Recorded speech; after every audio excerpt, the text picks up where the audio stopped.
Last ಅಲ್ಲಿ ಒಂದು ತೀರ್ಮಾನ ತೆಗೆದುಕೊಂಡಾಗ ನಾನು ದೇಶಪಾಂಡೆ ಇನ್ನೊಂದಷ್ಟು ಜನ ಇದ್ದು ನಾನು ಹೇಳಿದೆ ಅವ್ರಿಗೆ ಪಾರ್ಟಿ ಬಿಟ್ಟು ಹೋಗಂತ ಸಂದರ್ಭದಲ್ಲಿ ನನಗೆ ಡೆಲ್ಲಿಯಿಂದ ಫೋನ್ ಮಾಡಿದ್ರು. ಆಮೇಲೆ ಸಿಗ್ತಿರ್ಲಿಲ್ಲ, ನನಗೆ ಕನೆಕ್ಟ್ ಮಾಡೋದು, ನಾನು ಅಹಮದ್ ಪಟೇಲ್ಗೂ ಗುಲಾಂ ನಬಿ ಆಜಾದ್ಗೂ ಕನೆಕ್ಟ್ ಮಾಡಿದೆ. ಅವ್ರು ಯಾವ್ದೋ ಒಂದು ವೈಯಕ್ತಿಕವಾದ ಕಾರಣಕ್ಕೆ ಅವರು ಈ ತೀರ್ಮಾನ ತೆಗೆದುಕೊಳ್ಬೇಕಾಯ್ತು ಅಂದ್ರೂ ನಾನು ಹೇಳಿದೆ ಲಾಸ್ಟ್ ಅಲ್ಲಿ, sir before you die you should die as Congress man, that is what ನಿಮ್ಮ ಹತ್ರ ನಾನು ಕೇಳ್ತಾ ಇದ್ದೀನಿ, ಅದು ಬಿಟ್ಟು ಏನಿಲ್ಲ ಅಂತ. ಅದಾದ್ಮೇಲೆ ಖರ್ಗೆ ಸಾಹೇಬ್ರು ನಂಗೆ ಏನು ಹೇಳಿದೆ, ಮಧ್ಯೆ ಅವ್ರ ಹಾಸ್ಪಿಟಲ್ ಹೋದಾಗ ಚರ್ಚೆ ಬಂತು, ಅವೆಲ್ಲ ಬಂತು. ಆಮೇಲೆ ನನ್ನ ಫ್ಯಾಮಿಲಿಯಲ್ಲಿ ಕೆಲವು ಇಶ್ಯೂಸ್ ಇತ್ತು, ನನಗೆ ಅದನ್ನೆಲ್ಲ ಬಿಚ್ಚಿ ನಾನು ಮಾತಾಡಕ್ಕಾಗಲ್ಲ. So I didn't want to disturb you.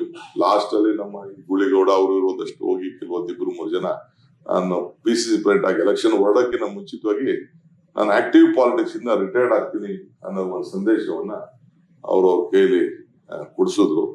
Health ಬಹಳ ಫೈನ್ ಆಗಿತ್ತು. ಆಮೇಲೆ ಲಾಸ್ಟ್ 5-6 ಮಂತ್ ಸ್ವಲ್ಪ ನರಳು ಚೇತರಿಸ್ಕೊಂಡ್ರು. ಬಟ್ ಲಾಸ್ಟ್ ತಿರ್ಗಾ ಒಂದ್ ತಿಂಗಳಿಂದ ಅವ್ರಿಗೆ ಆರೋಗ್ಯ ಸ್ವಲ್ಪ ಹೆಚ್ಚು ಕಮ್ಮಿ ಆಯ್ತು. ಇವತ್ತು ಅವ್ರು ಇಲ್ಲ.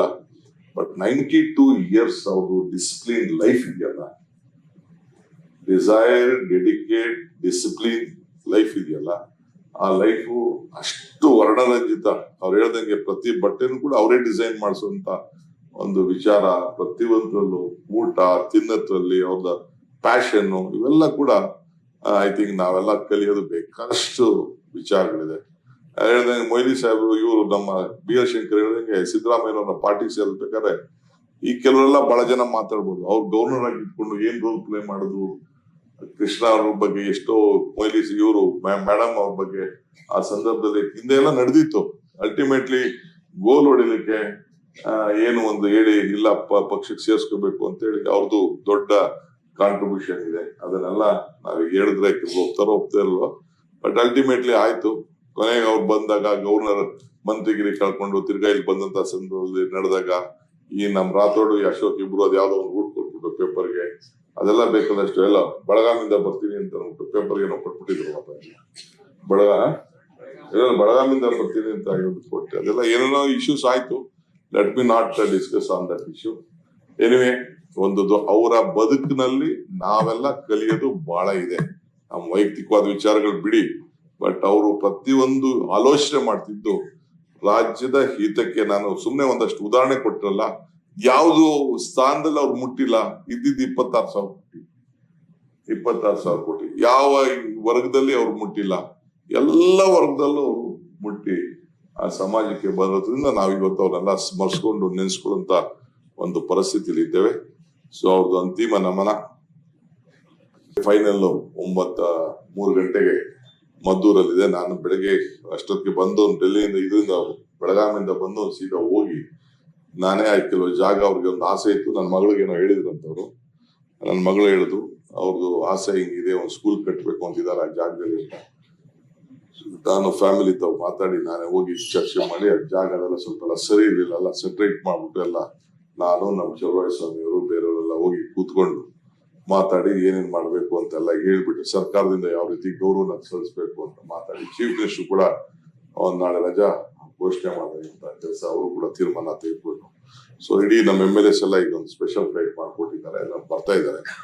ಬಂದು ಗೌರವ ಸಲ್ಲಿಸಿ ತಿರ್ಗಾ ನಾಳೆ ನಾವೆಲ್ಲ ಅವರ ಅಸೆಂಬ್ಲಿಗೆ ಹೋಗ್ತೀವಿ. ಏನೇ ಅವರ ಶರೀರ ಇವತ್ತು ನಮ್ ಜೊತೆ ಇಲ್ಲ, ಬಟ್ ಅವ್ರು ಮಾರ್ಗದರ್ಶನ, ಅವರು ಬಿಟ್ಟು ಹೋದಂತ ಸಾಕ್ಷಿ ಗುಡ್ಡೆ. ನಾನು ಆಗಾಗ ಹೇಳ್ತಾ ಇರ್ತೇನಲ್ಲ, ಮನುಷ್ಯನ ಹುಟ್ಟು ಆಕಸ್ಮಿಕವಾದ್ದು, ಸಾವು ಅನಿವಾರ್ಯ, ಜನನ ಉಚಿತ, ಮರಣ ಖಚಿತ. ಆ ಹುಟ್ಟು ಸಾವಿನ ಮಧ್ಯದಲ್ಲಿ ಯಾರು ಬಿಟ್ಟು ಏನ್ ಮಾಡ್ತಾರೆ ಅದು ಬಹಳ ಮುಖ್ಯ ಅಂತ.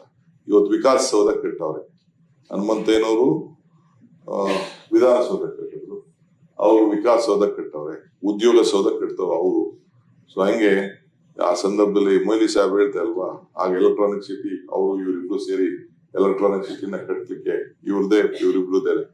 ಹಂಗೆ ಈ ಸಂದರ್ಭದಲ್ಲಿ ಮಾಡಿ ಪ್ರತಿಯೊಂದು ಕೂಡ ಪ್ರೋತ್ಸಾಹವನ್ನು ಕಟ್ಕೊಂಡು ಬಂದಿದ್ನ ನಾವ್ ಯಾರು ಕೂಡ ಮಾಡ್ಲಿಕ್ಕೆ ಸಾಧ್ಯ ಇಲ್ಲ.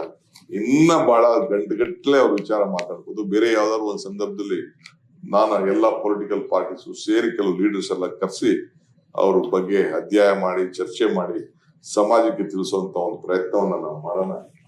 ಬೇಕಾದಷ್ಟು ಸಂದರ್ಭನ ನಾನು ನಿರ್ಮಾಣ ಮಾಡ್ಲಿಕ್ಕೆ ಒಂದು ಅವಕಾಶವನ್ನ ಮಾಡ್ಕೊಡ್ತೀನಿ. ಇಷ್ಟೆಲ್ಲ ದೊಡ್ಡ ಸಂಖ್ಯೆಯಲ್ಲಿ ತಾವೆಲ್ಲ ಬಂದಿದ್ದೀರಿ. ಮುಖ್ಯಮಂತ್ರಿ ಬರ್ಬೇಕಾಯ್ತು, ಆಮೇಲೆ ಈಗ ನನ್ಗೆ ಫೋನ್ ಮಾಡೋದು, ಅವ್ರು ಹೇಳಿದ್ರು ಬರ್ತೀನಿ ಅಂತ.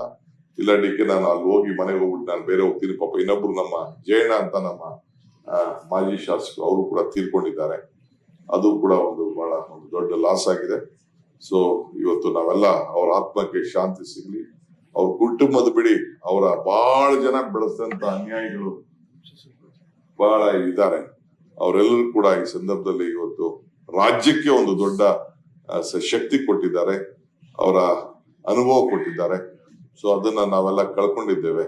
ನಾವೆಲ್ಲ ಕುಟುಂಬದ ಸದಸ್ಯರ ರೀತಿಯಲ್ಲಿ ಇವತ್ತು ನಾವೆಲ್ಲ ದುಃಖರಾಗಿದ್ದೇವೆ. ಚಿಂತೆ ಇಲ್ಲ, ಒಳ್ಳೆ ಬದುಕನ್ನ ನೋಡಿದಂಥವ್ರು ಭಗವಂತ ಅವರ ಆತ್ಮಕ್ಕೆ ಶಾಂತಿ ಸಿಗಲಿ ಅಂತ ಪ್ರಾರ್ಥಿಸಿ ನಾವೆಲ್ಲರೂ ಕೂಡ 1 ನಿಮಿಷಗಳ ಕಾಲ ಮೌನ ಆಚರಣೆ ಮಾಡಿ ಈ ಸಭೆನ ಮುಕ್ತಾಯವನ್ನ ಮಾಡೋಣ. ಜಿ ಕನ್ನಡ ನ್ಯೂಸ್ ಈಗ ನಿಮ್ಮ ಮನೆಯಲ್ಲೇ ನೋಡಿ. ಎಲ್ಲ ಕೇಬಲ್ಗಳಲ್ಲಿ ಈಗ ಲಭ್ಯ.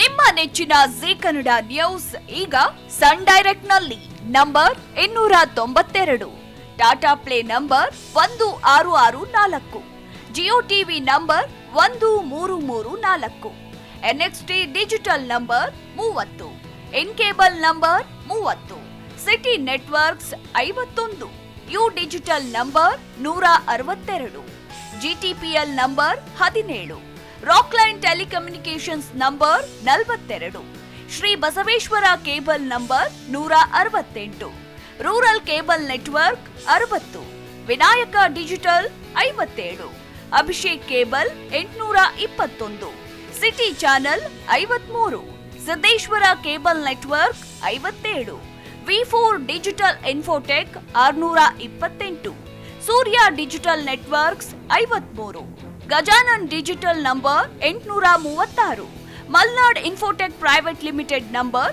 56, Metrocast number 830, victory digital number 167ರಲ್ಲಿ ನೋಡಿ ಆನಂದಿಸಿ.